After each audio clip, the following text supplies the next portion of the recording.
यारां बेलियां दियां जोड़ियां अल्लाह सलामत रखे।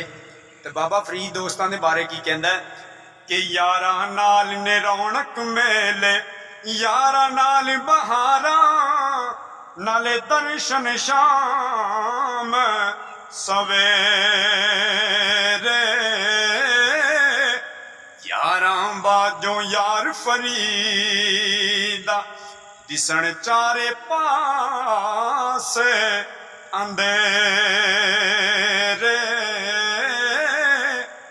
ईमान न करिए रूप गणेंदा, इत्थे वारस कौन हुसन दा, सदा न रैण शाखारियां,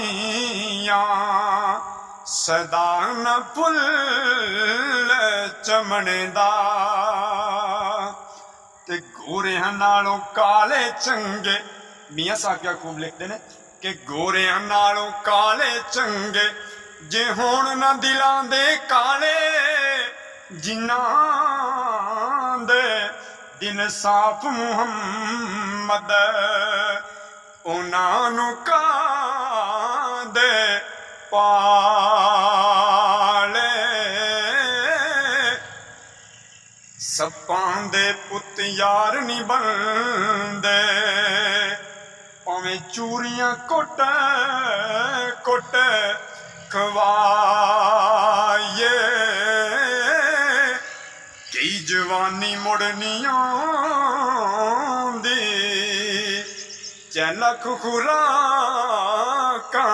खाइए। वीडियो अच्छी लगी तो